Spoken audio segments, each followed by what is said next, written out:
भिवंडीमधल्या आवणे गावातील ग्रामस्थांचं रस्त्यावरील खड्ड्यांविरोधात उपोषण।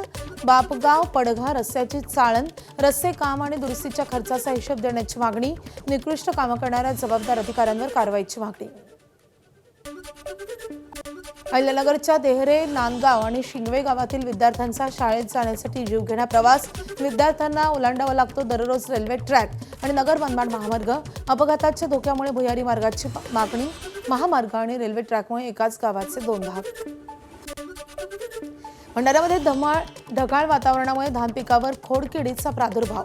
कीटकनाशकांच्या फवारणीसाठी शेतकऱ्यांची धावपळ। धाराशिवमध्ये 225 प्रकल्पांमध्ये फक्त 8% पाणीसाठा। ऑगस्ट संपत आला तरी म्हणावा असा पाऊस नाही। परतीच्या पावसानं हुलकावणी दिली तर महाभयंकर दुष्काळ स्थिती, नागरिक चिंतेत। वाशीमध्ये सोयाबीन आणि कपाशी पिकांवर कीड अळ्यांचा प्रादुर्भाव।